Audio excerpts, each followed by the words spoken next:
Global എൻകാപ് safety സർട്ടിഫിക്കേഷനിൽ 5 star റേറ്റിംഗോടുകൂടിയ ഒരു വാഹനം Indian നിരത്തിലേക്ക് ഇറങ്ങി from the great Tata Motors. അന്ന് തൊട്ട് ഇന്ന് വരെ ഇന്ത്യാസ് സേഫസ്റ്റ് കാർ എന്ന ലേബലിൽ ആ വാഹനം ഇന്ത്യൻ നിരത്തുകളിൽ ഓടിക്കൊണ്ടിരിക്കുന്നു. Yes, we are here with Tata Nexon XM. Engine specification പറഞ്ഞുകൊണ്ട് തന്നെ തുടങ്ങാം. ഈ വണ്ടിയിൽ ടാറ്റ യൂസ് ചെയ്തിരിക്കുന്നത് 1.2 ലിറ്റർ റിവോട്രോൺ എൻജിനാണ്. കൃത്യമായിട്ട് പറയുകയാണെങ്കിൽ 1198 cc എൻജിനാണ് ഈ വണ്ടിക്ക് പവർ നൽകുന്നത്. Maximum power 110 PS at 5000 RPM, maximum torque വരുന്നത് 170 Nm at 4000 RPM ആണ്. കൂടാതെ സ്റ്റാൻഡേർഡ് ഇൻസുലേഷനും ബോണറ്റിൽ പ്രൊവൈഡ് ചെയ്തിരിക്കുന്നതായിട്ട് നമുക്ക് കാണാൻ പറ്റും. ഹെഡ് ലാമ്പിലേക്ക് വരുമ്പോൾ ടാറ്റ നെക്സൺ XM എന്ന മോഡലിൽ ഹാലജൻ ലാമ്പാണ് വരുന്നത്. അതുപോലെ തന്നെ ടോപ്പ് മൗണ്ടഡ് ആയിട്ടുള്ള ഇൻഡിക്കേറ്ററും പ്ലേസ് ചെയ്തിരിക്കുന്നതായി കാണാം.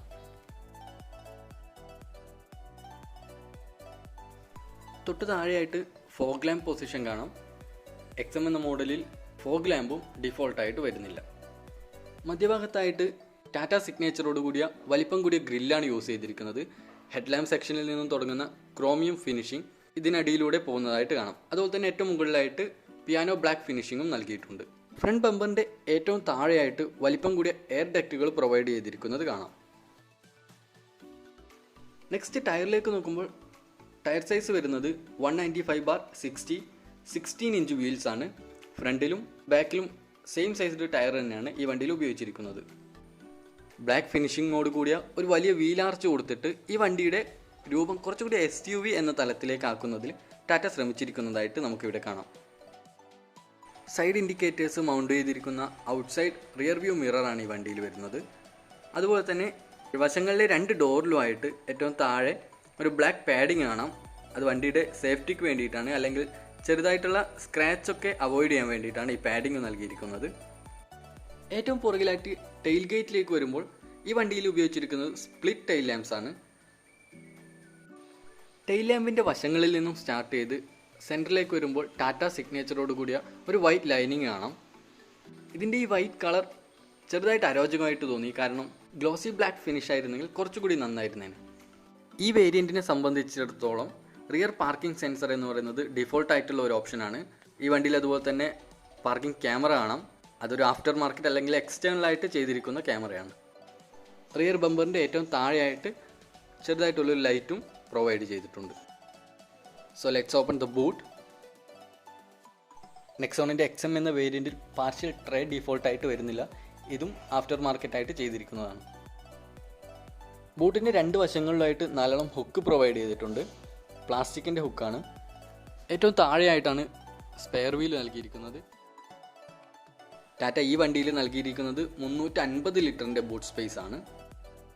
അത്യാവശ്യം നല്ല കപ്പാസിറ്റിയുള്ള ഒരു ബൂട്ട് എന്ന് തന്നെ പറയാം.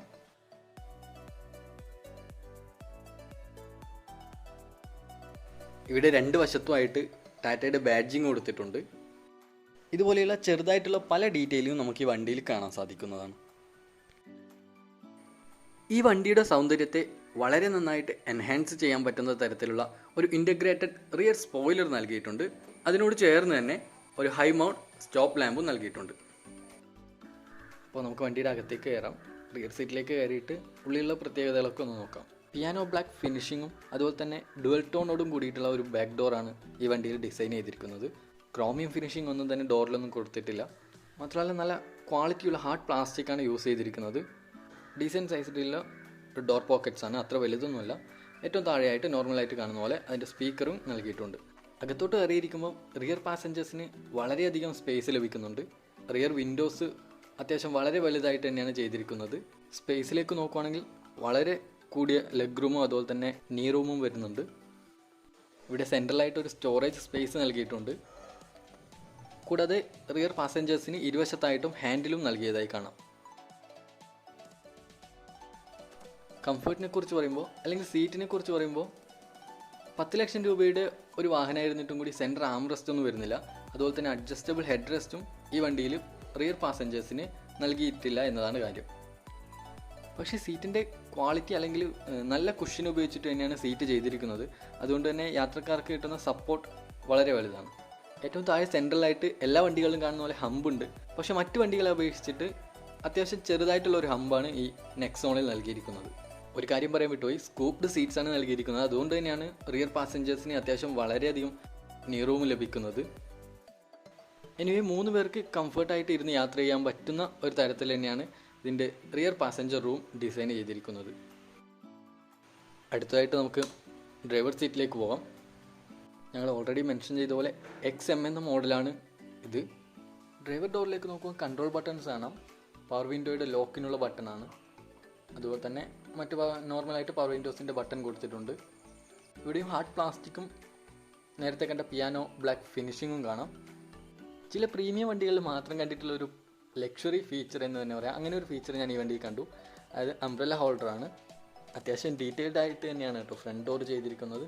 ബാക്ക് ഡോർസിനെ അപേക്ഷിച്ചിട്ട് ഡ്രൈവർ സൈഡിൽ വരുമ്പോൾ അല്ലെങ്കിൽ മുന്നിലത്തെ ഡോറിലേക്ക് വരുമ്പോൾ അത്യാവശ്യം വലിയൊരു ഡോർ പോക്കറ്റ്സ് തന്നെയാണ് നൽകിയിരിക്കുന്നത്.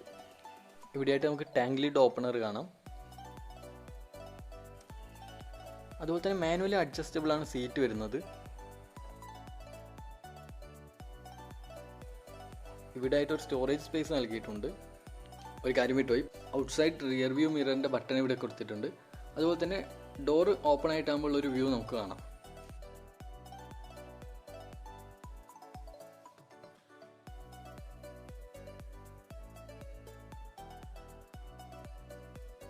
സോ അകത്തേക്ക് കയറിയിരിക്കാം.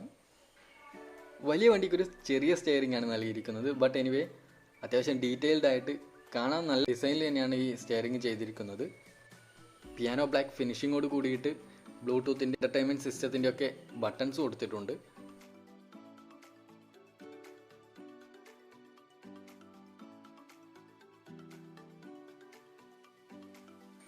ഇൻസ്ട്രുമെൻറ്റ് ക്ലസ്റ്ററിലേക്ക് വരുമ്പോൾ മാക്സിമം 200 km/h വരെ സൂചിപ്പിക്കാവുന്ന ഒരു സ്പീഡോമീറ്റർ, 8000 RPM വരെ പോയിൻ്റ് ചെയ്യാവുന്ന ഒരു RPM മീറ്ററും നൽകിയിട്ടുണ്ട്. മധ്യഭാഗത്തായിട്ട് ഒരു ചെറിയൊരു ഡിസ്പ്ലേ കൊടുത്തിട്ടുണ്ട്. ഏറ്റവും മുകളിലായിട്ട് വണ്ടി ഏത് മോഡിലാണ്, സിറ്റി, എക്കോ ഓർ സ്പോർട്ട് മോഡിലാണ് വണ്ടി കിടക്കുന്നത് എന്ന് മനസ്സിലാക്കാനുള്ള ഒരു ഡിസ്പ്ലേ ആണ്. These are the controls for head lamp. Also ലെവലറും അവിടെ പ്ലേസ് ചെയ്തിട്ടുണ്ട്. കൂടാതെ ഇടതുവശത്തേക്ക് വരുമ്പോൾ വൈപ്പറിൻ്റെ കൺട്രോളും നൽകിയിട്ടുണ്ട്.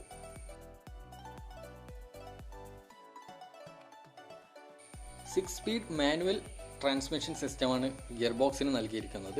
അതുപോലെ തന്നെ നേരെ പുറകിലായിട്ട് ഗിയർ ലിവറിൻ്റെ നേരെ പുറകിലായിട്ട് ഏത് മോഡ് വേണമെന്ന് സെലക്ട് ചെയ്യാനുള്ള ബട്ടണും കാണാം. ഈ വണ്ടിയിൽ സിറ്റി, എക്കോ, സ്പോർട്ട് എന്നീ 3 മോഡുകളാണ് സെലക്ട് ചെയ്യാൻ പറ്റുന്നത്. കുറച്ച് പുറകിലോട്ട് വരുമ്പോൾ വളരെയധികം സ്റ്റോറേജ് സ്പേസ് ഈ വണ്ടിയിൽ നൽകിയിട്ടുണ്ട്.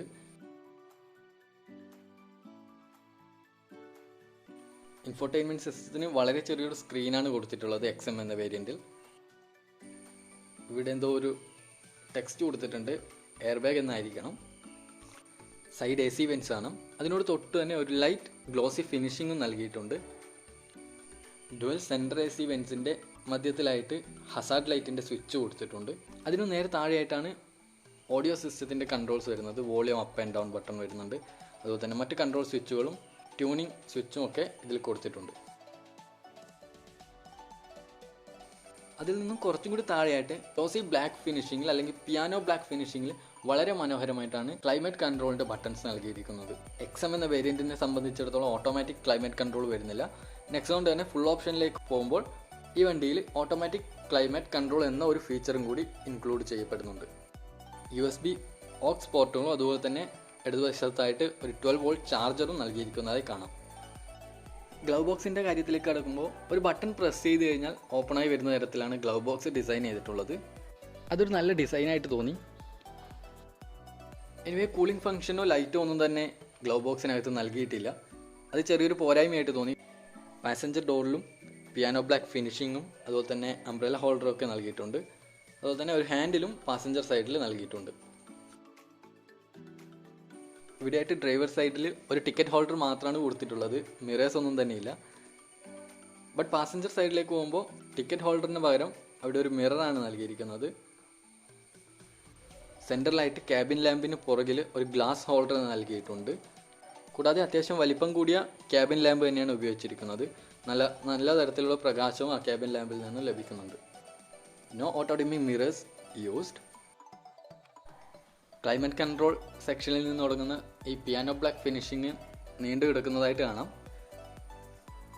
സീറ്റ് കംഫർട്ടിലേക്ക് വരുമ്പോൾ അഡ്ജസ്റ്റബിൾ ഹെഡ് റെസ്റ്റ് ആണ് മെയിനായിട്ട് വരുന്നത്. അതുപോലെ തന്നെ നല്ല കുഷ്യനോട് കൂടിയ വളരെ കംഫർട്ട് തരുന്നൊരു സീറ്റ്. അത്യാവശ്യം നല്ല ബാക്ക് സപ്പോർട്ടും ഈ സീറ്റ് പ്രൊവൈഡ് ചെയ്യുന്നുണ്ട്. So that's all. ബാക്കി കാര്യങ്ങൾ നമുക്ക് വണ്ടി ഡ്രൈവ് ചെയ്തുകൊണ്ട് പറയാം. വണ്ടിയുടെ സ്റ്റാർട്ടിംഗ് പൊസിഷനിൽ ഓട്ടോമാറ്റിക്കായിട്ട് സിറ്റി മോഡിലാണ് വണ്ടി കിടക്കുന്നത്. സോ അത് എക്കോ മോഡിലേക്ക് മാറ്റിയതിനു ശേഷം നമുക്ക് വണ്ടി ഒന്ന് ഡ്രൈവ് ചെയ്ത് തുടങ്ങാം. എക്കോ മോഡ് എന്ന് പറയുന്നത് മിനിമം പവർ ഡെലിവറിയാണ്. പക്ഷേ വണ്ടിക്ക് കിട്ടുന്ന മൈലേജ് എക്കോ മോഡിലായിരിക്കും ഏറ്റവും കൂടുതൽ. ഒരു നോർമൽ ഡ്രൈവിംഗ് അല്ലെങ്കിൽ ഒരു ഫാമിലി ഡ്രൈവിങ്ങിനൊക്കെ എക്കോ മോഡാണ് ഏറ്റവും സ്യൂട്ടബിൾ ആയിട്ടുള്ളത്. മോഡ് സെലക്ടർ സ്വിച്ച് ഇടത്തോട്ട് തിരിച്ചിട്ടാണ് ഓരോ മോഡിലേക്കും നമ്മൾ മാറുന്നത്. അപ്പോൾ അടുത്തതായിട്ട് നമുക്ക് സിറ്റി മോഡിലേക്ക് പോവാം. സിറ്റി മോഡ് എന്നത് എക്കോ മോഡിനെ അപേക്ഷിച്ച് അത്യാവശ്യം കുറച്ചുകൂടി പവർ കൂടിയ അല്ലെങ്കിൽ പവർ ഡെലിവറി കുറച്ചുകൂടി കൂടുതലായിരിക്കും.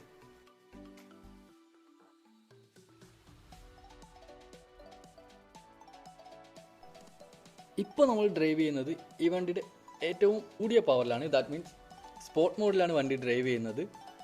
ഒരു കാര്യം ശ്രദ്ധിക്കേണ്ടത്, സ്പോർട്ട് മോഡിലാണ് ഈ വണ്ടിക്ക് ഏറ്റവും കുറഞ്ഞ മൈലേജ് ലഭിക്കുന്നത്. ബട്ട് ഫ്യൂൽ ഇഞ്ചക്ഷനിൽ വരുന്ന മാറ്റം ഈ വണ്ടിയുടെ പെർഫോമൻസിനെ എത്രമാത്രം ഇൻക്രീസ് ചെയ്യുന്നു എന്നുള്ളത് അത് ഡ്രൈവ് ചെയ്താൽ മാത്രമേ മനസ്സിലാവുള്ളൂ. മറ്റൊരു കാര്യം, സ്പോർട്ട് മോഡിൽ ഈ വണ്ടി ഡ്രൈവ് ചെയ്യുമ്പം അത്യാവശ്യം നല്ല കോർണറിങ് സ്റ്റെബിലിറ്റി കിട്ടുന്നുണ്ട്. മറ്റൊരു ഫീച്ചർ എന്ന് പറയുന്നത് ഈ വണ്ടിയിൽ ഓരോ സ്പീഡ് ലിമിറ്റിനും അലാം വരുന്നുണ്ട്. അതായത് 80 km/h മുകളിലേക്ക് വണ്ടി ഡ്രൈവ് ചെയ്യുമ്പോൾ ജസ്റ്റ് ഒരു ബീപ്പ് സൗണ്ട് കേൾക്കാം. അതുപോലെ തന്നെ നെക്സ്റ്റ് ലിമിറ്റ് അല്ലെങ്കിൽ ഒരു 100 km/h മുകളിലേക്ക് വണ്ടി എടുക്കുമ്പോൾ വീണ്ടും ഒരു അലാം കൂടി അല്ലെങ്കിൽ ബീപ്പ് സൗണ്ട് കൂടി നമുക്ക് കേൾക്കാം. ഇങ്ങനൊരു വാർണിംഗ് കൊടുക്കുന്നത് കൊണ്ട് തന്നെ driver will be always aware of the speed at which he is cruising. Sport മോഡിലിട്ട് വണ്ടി ഡ്രൈവ് ചെയ്യുമ്പോൾ അത്യാവശ്യം നല്ലൊരു കോൺഫിഡൻസ് തന്നെയാണ് ഡ്രൈവർക്ക് കിട്ടുന്നത്. കാരണം മറ്റൊരു വണ്ടിയെ പാസ് ചെയ്യുന്ന നേരത്ത് പെട്ടെന്ന് കടന്നു പോകാനുള്ള ഒരു എബിലിറ്റി സ്പോർട്ട് മോഡിൽ ഈ വണ്ടിക്ക് ലഭിക്കുന്നുണ്ട്. ഇത് പവർ ഡെലിവറി എത്രത്തോളം ഉണ്ടെന്ന് മനസ്സിലാക്കാൻ ഒരു കയറ്റത്തിന് താഴെ വണ്ടി വെച്ചതിന് ശേഷം നമുക്ക് ഡ്രൈവ് ചെയ്ത് നോക്കാം. ആദ്യം തന്നെ നമ്മൾ എക്കോ മോഡിലിട്ട ശേഷം നിങ്ങൾക്ക് കാണാം ഒരു ചെറിയൊരു വൈബ്രേഷൻ ക്ലച്ച് റിലീസ് ചെയ്യുന്ന ടൈമിൽ ഫീൽ ചെയ്യുന്നുണ്ട്. അടുത്തായിട്ട് നമ്മൾ സിറ്റി മോഡിലേക്ക് മാറ്റുവാണ്. അതിനുശേഷവും നേരത്തെ പോലെ തന്നെ ക്ലച്ച് ചെറുതായിട്ട് റിലീസ് ചെയ്യുന്നു. എക്കോ മോഡിനെ അപേക്ഷിച്ച് കുറച്ചുകൂടി ഒരു പവർ ഡെലിവറി കിട്ടുന്നുണ്ട്. എന്നിരുന്നാലും ചെറിയൊരു വൈബ്രേഷൻ വണ്ടിയുടെ ഭാഗത്തു നിന്ന് ഫീൽ ചെയ്യുന്നുണ്ട്. സോ നെക്സ്റ്റ് എക്സ്ട്രീം മോഡാണ്, അല്ലെങ്കിൽ സ്പോർട്ട് മോഡിലേക്കാണ് വണ്ടി മാറുന്നത്.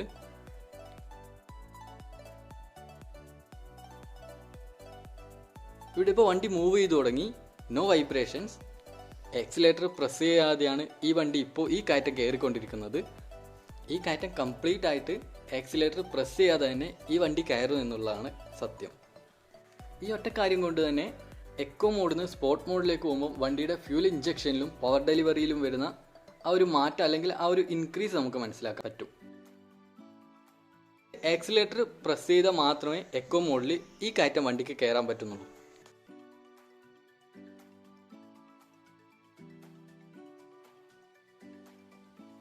അടുത്തതായിട്ട് നമുക്ക് ചെറുതായിട്ടൊരു ഓഫ് റോഡ് ടെസ്റ്റ് നടത്താം.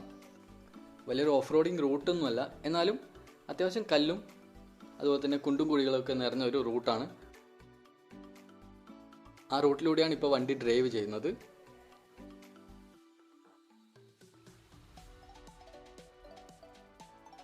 വണ്ടിയുടെ അകത്തിരിക്കുമ്പോഴും ഈ റൂട്ടിലൂടെ പോകുന്നതിൻ്റെ ഒരു വൈബ്രേഷൻസ് ഈ വണ്ടിയുടെ ക്യാബിനിലേക്ക് വരുന്നില്ല. അത്രയ്ക്ക് കേപ്പബിൾ ആയിട്ടുള്ള ഒരു സസ്പെൻഷൻ സിസ്റ്റം തന്നെ കൊടുത്തിട്ടുണ്ട്. സോ ടാറ്റയുടെ Nexon up to an extent off റോഡിനും കൂടി ഉപയോഗിക്കാൻ പറ്റിയൊരു വണ്ടിയാണ്.